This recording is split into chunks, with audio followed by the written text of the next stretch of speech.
Hey guys, it's SRC Reptiles, and pardon my kind of messy counter. There's a lot of stuff all over here. Just got done doing dishes, so everything kind of got scrunched over into the corner that normally would be kind of spread out over here. But anyway, today we're going to be doing a video on how I normally feed my baby geckos. So, let me get my little stir straw over here. So today we're going to be mixing the insects, or the fruit and insect diet with the Pangea. Yes, it is Pangea brand. But we're going to be mixing fruit and insects with papaya. I normally will do half and half. While papaya, they normally like by itself, the fruit and insects gives it a good body. So it makes it a little bit more filling than just the papaya by itself. Because obviously you've got quite a mixture of fruits, it's not just a couple, and you've also got the proteins in there from the insects, so I normally like to mix those together. And also when you're putting water in there, this gets really runny if you accidentally put too much. This here, it might look runny at first, but it sets up after like 3 or so minutes. So if you accidentally added a little bit too much water to this one, it's a little bit more forgiving than if you did it to this one. So putting these two together, just in case I added a little bit too much water, it's not that big of a deal because of the fact that this one's here, so it's going to help it kind of sit up a little bit. So, I am going to try to attempt to scoop this with one hand on the camera and one hand scooping. So I'm going to go ahead and open these bags real quick, and then I'll try to show you as best I can how I normally do it. Okay, so as you can see, this big bag is getting pretty close to being empty. This one is as well. It's not as big though. But since I will be feeding, let's see, we've got 12 babies that will be eating. We have to do a decent amount. So I'm probably going to do, which I was needing to get a little bit more than that, but I will get a little bit extra because I want to be close to about half. I keep shaking it off because it keeps coming out like real heaping, and I don't want that much. This stuff also expands a lot when you add water to it. It's very thick. As where with the papaya, that does not happen. So I could add more papaya, like a whole scoop, and it's not really going to add too much to the body. So that there should be plenty. So that was about 2.5, 3 scoops of the 1/4 teaspoon. It doesn't say a fourth on here. It kind of got rubbed off. So yes, this is 1/4 of a teaspoon, and that's normally how much I'll put in there. Normally I do 1 heaping scoop for an adult. But, being that, like I said, we're feeding 12 babies, there's probably going to be leftovers. But normally I'll keep the leftovers. They can keep for about 3 days in the fridge. I normally don't keep it that long, though. I'll keep it like a couple days, and then I'll rinse it out if there's any left by that time. So I've started not scooping as much so I can use most of it up. So if you ever have food that there is a little bit of leftovers and you've had it in the fridge for a couple days, you could even take some fresh, scoop it in there, and mix it together so there is some fresh in with the one that's a couple days old, just in case for any reason it's lost any of its like flavor or anything strange like that. So I'm going to get these sealed up and put back in the fridge, and then I will show you how I normally go about mixing the food. Okay, so normally when I'm about to mix it, I'll get all the water tapped to there. So I'm going to see if I can possibly set my camera up to where it's showing me, because it is extremely hard to try to mix this with just one hand. Normally I hold it at an angle, I spray the water in, and I kind of look to see how much I've added, and I go from there. I normally never spray it with it laying down because all the food goes over to here, and I like it to stay in this one corner so I can mix it and get any clumps out that are in there. So I would suggest if you are mixing food to try to hold it at an angle. You'll want to go slow, which you'll see when I do it, but yeah, you just want to be careful not to slosh it out of the bowl. You want to be careful and add small amounts of water each time, or if you kind of have an idea like I do of how much water I need. Because once you add too much, there's no going back. Like, you can always add a little bit extra powder if you've gotten it way too runny. Now with this, I'm not too worried because like I told you guys, it has fruit and insects in there, so it's good about setting up. But there are ways that you can get it even too runny, so we'll go ahead and I'll show you how I do that. Okay, so I have got my phone quite concocted here, so hopefully it will stay, because I have tried my best to get as much of an angle where you can see it as good as possible. Whoop! And I just spilled some water on the counter. I cannot tilt it that much. Okay, so I need to add a little bit more water. So I like this coffee stir straw because it works really well to mix it. Which normally I would not do it at this angle, but obviously for you guys to be able to see, I had to do this. So normally I'll just kind of stir it in this circular motion like you're seeing. And you want it to be the consistency of like runny ketchup. So it's getting there. It's looking good. One thing you have to take into account is that, like I said, because there's fruit and insect mixed in here, it's going to set up. So normally I will add a little bit extra water and make it runnier than it needs to be. And normally I will blow through the straw to get any clumps out of there that might have gotten into the straw. And I will try to scrape the sides. But just to give you guys an idea, you can see here, this is about, whoop, let me get a little bit closer. This is about the consistency. Make sure we're in focus. So you want it about this consistency. You can see it's very drippy, but it's not dripping quick. You don't want it to just immediately drip right off the straw. You can see here, it looks very, what's the word I'm looking for? It doesn't look runny, but it looks ketchup-y. So like I said, I'm going to add a little bit extra water, not a bunch, because that fruit and insects powder will cause it to form and sit up. And obviously I don't want it to get real mushy because the babies do not like it when it is cakey. Babies like it when it is a thin consistency. So I'm going to pick my phone up now. So you can see here, even with that extra water, it's not real runny. It is moving, but it's not to the point where it's just sliding around a whole bunch. So that is the consistency you want it at, to where you can't just pick it or scoop it up and it just drip immediately. You want it to hold its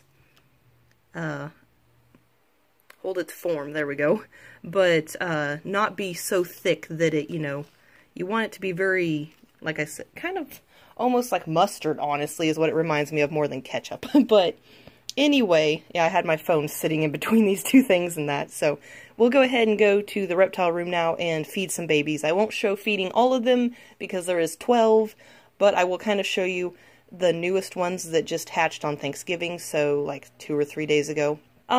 So yeah, I'll show you how to feed the really tiny ones that are very squirmy and might not want to sit still while eating, and then the older ones that are more chill with sitting still. Now, of course, my yearlings get fed in dishes, so I don't hand feed them anymore. So them you won't be seeing, but the middle-aged ones and the very youngest ones you'll get to see some of. Okay, so here we are surrounded by the babies that we're going to be feeding. Well, I'm going to be feeding, you're watching. So we've got these ones over here, and then we've got these guys. So you don't have to use a platter, but I have this little fancy platter I got at like Salvation Army for a couple dollars. I used for a couple photo sessions for my geckos to sit in. I like using this when I don't have the food here on my leg and I'm not like actively feeding them, because this straw, once there's not enough food to hold it down, it likes to come out, and it's a pain in the butt trying to clean food out of the carpet.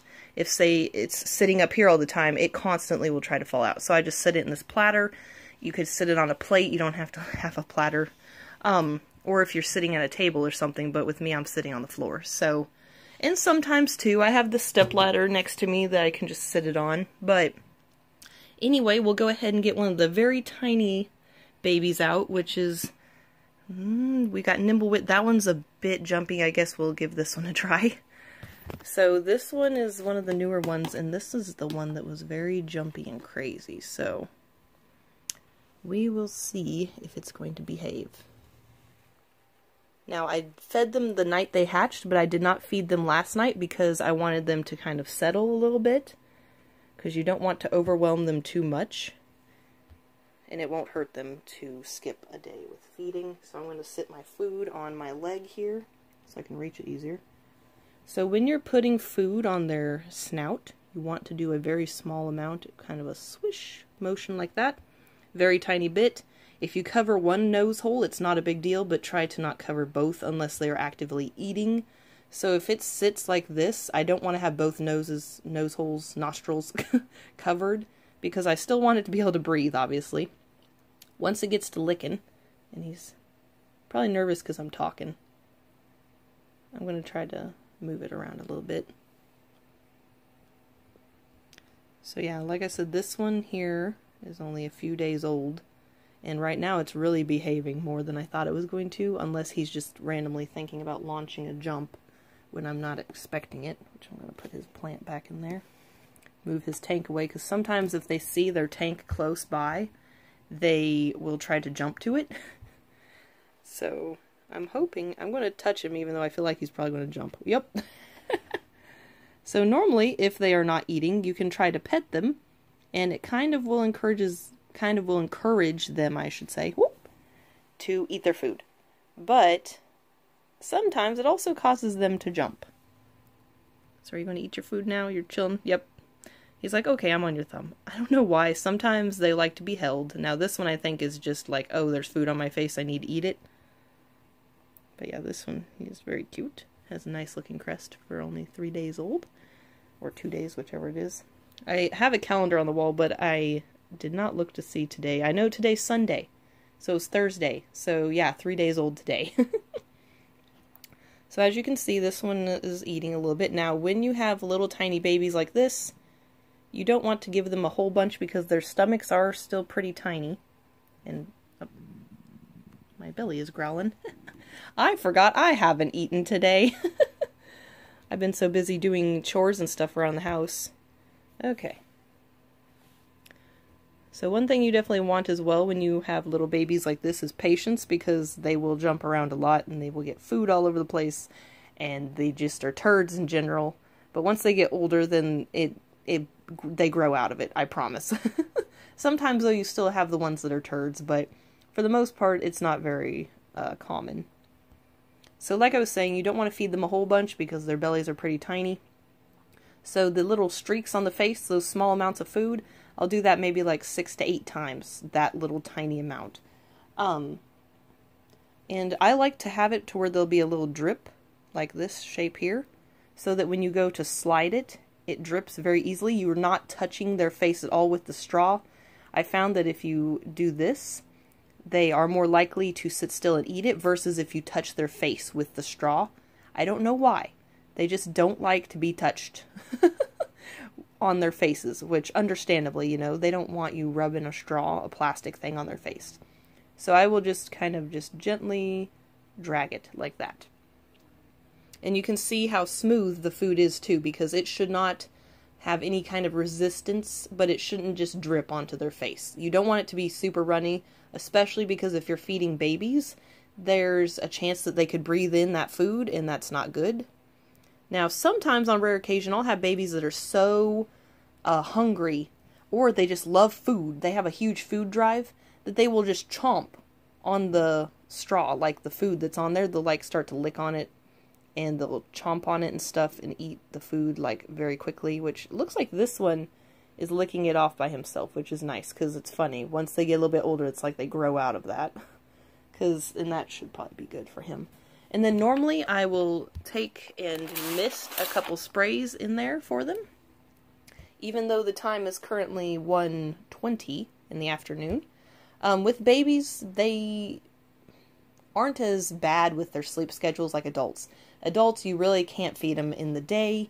They just are a little bit more hungry and active at night. But with the babies, it's nice because you can kind of just feed them during the afternoon like I am. No issues at all. Yes, they're a little bit more active at night. Also, they're a little bit more jumpy at night. So sometimes it's nice to feed them during the morning. But the adults, I found, unless they are very hungry and they're like, ooh, yeah, food, they normally are like, yeah, I'm not going to eat. It really, of course, depends on your adult as well. But looks like this little guy is done. So we're going to go ahead and move him back into his container. Boop, and he jumped in there for us. Perfect. So next we'll move on to one that's a little bit older. And normally I will feed 2 at one time, but because I don't have both hands available, I'm not going to do that. So this one here is Alucard. He's not too much terribly older.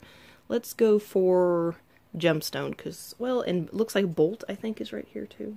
Is this Bolt? I think it is. No, it's Jubilee. Oh yeah, Bolt is like right over there. Okay, so we will do, actually we could probably do Jubilee and Bolt at the same time, honestly, but Jubilee's a little bit more skittish, so by herself she'll probably be enough. Hey. Well, this is one thing too, they like to run. Normally I'll take the plant out so that I can access them easier. So here's Jubilee. Most of the time they're not going to be fired up when it's morning, or afternoon I should say. So she knows, or he knows the routine, so they shouldn't give me any issues. There we go. Yeah, as you can see, they immediately start eating. This one here was born on the 21st of August. So this one is, yeah, 3 months old as of last week. So with these ones, I normally will do a larger amount of food, obviously, because they're older. But these guys normally, oh wait, no, this is one of the younger ones. These guys over here get fed every 2 days. These babies here, I normally will feed every day or every other day, depending on if they have recently hatched or not, because of the whole, I want them to be able to settle. But, I do want to normally feed them the night they hatch so that they do have a little bit of food. So I'm not going to show you me feeding Jubilee all the way because I noticed that this video is already pretty long with this part. So I'm going to go ahead and stop here. I'm going to feed a little bit more babies, and then I'll come back when I have one of the older ones and I'll show you feeding them. But it's pretty much the same kind of method. Now, with these guys, being that they're a little bit older, I know last time I told you that I fed the other ones like about 6 to 8 little swoops. As you can see, there's a decent amount more food that I give them. I would say I probably do about 8 to 10 with these guys. And as you can see, I normally will do a lot larger food amount because they are bigger, so they can eat a little bit more, but not a whole bunch more. So, also another tall tale sign that they do not like the flavor or that they are full or getting full is they will rub their face on the paper towel or on your leg or hand or, you know, wherever they're sitting. Because I found that Alucard does not like any other flavor than fruit and insects. So I'm hoping that he doesn't give me trouble with me mixing the papaya with the fruit and insects today. So we'll see. But he didn't like any other flavor except fruit and insects. And a long time ago when Twix was younger, Twix would also do the whole face rubbing thing because he doesn't like any other flavor than papaya. Now, he will tolerate fruit and insect with papaya if it is mainly papaya with some fruit and insect. But if I do it vice versa, where it's mainly the fruit and insect and there's only a little bit of papaya added, he normally will not eat all of the food. But if it is mainly papaya, he will normally clean the dish. So it's funny, they have their preferences even as newly hatched babies. It's kind of funny. So anyway, like I said, I will come back when I have an older baby that we're feeding. Alrighty guys, so here are a couple of the older babies. So here we have Quibbler on the left and Pumpkin on the right. And because they're older, they normally hold still a lot better, so I can attempt to feed 2. So Pumpkin here was born in May, Quibbler here was born in March. And of course I have their actual dates written down, but you know, just to keep it simple, just so you have a basic idea. This guy is almost a year. This one here is like half a year old, pretty much. Actually, yes, they are half a year old. So, it's interesting because they both look about the same size, but when I weigh them, they are a little different. Because I think Pumpkin was 9 grams, if I remember right. Quibbler was like 11 or 12, something like that. So they don't differ too much. And with these guys, I normally will not bother counting how many swipes of the food I give them. Normally by this age, they kind of let me know when they're, you know, full. They normally won't rub their food off their faces per se, but they won't eat it off, or they'll eat very slowly and start acting uninterested in food. And the whole head moving thing is pretty common. That doesn't mean that they're not interested in food. It's normally just like, oh, you're putting food on my face. I don't want that. Even though obviously you can see they're both eating. So. But yeah, it's just kind of the same concept, except by the time they're this size, obviously you can put a decent sized glob on their face. Ooh. The electricity just went out. Spooky. Well, that's interesting. So that's kind of weird. Well, I really don't want to feed them in here if it's going to be darker, so I guess this video is going to be cut, short. Anyway, guys, you have a basic idea of how to feed the babies, depending on what age group you have. And, yeah. If you have any questions, you go ahead and leave them in the comments. I can be contacted from Facebook, Instagram, or email. If it's Facebook or Instagram, just look up Talagonia's Geckos. And my boyfriend just texted me and told me that where he works, which is not that far away from here, the power also went out there. So, at least it's not at night or on a super duper cold day. It's actually in like the high 50s, low 60s today, so at least that's nice. Also, my mom just texted me and told me that their electricity also went out. They live all the way across town. Oh my gosh. I wonder what's going on with our power grid right now. Like, what the heck? Because this, you know, when I made that video with my power going out and stuff when it was really cold, which thank God it's not that way today. That was only like last week, actually. About a week ago exactly. How weird. Okay, anyway, guys, like I said, also, if it's email, it's mycatsarwild@gmail.com. That is my YouTube email. Like I said, if it's on Instagram or Facebook, just look up Talagonia's Geckos. And you can find a way to contact me there if you are wanting to, like, send me photos of your gecko, or if you have questions about, you know, if stuff is normal or not with things, or just basic concerns, and I can obviously give you guys the best advice that I can. Or just, you know, in general, obviously enjoy some cute gecko photos. So anyway, guys, like and subscribe if you want to support the channel. Always encourages me to make more videos. Hopefully this helped you learn a little bit about how to properly mix food if you have never had a crested gecko, or if you have one and it's your first one and you're not too sure, you know, if you're mixing it up correctly, or whatnot. And also, I forgot to mention, and I'll put it in the part of that video, but I only use filtered water. Do not use distilled water, it's not good for them. Also, don't use deionized water, I believe it was, because someone had asked me in the past if they could use that to water their plants. They weren't trying to give it to their geckos, but when I looked it up, it's not safe for them to ingest a lot of it, so don't use something like that either.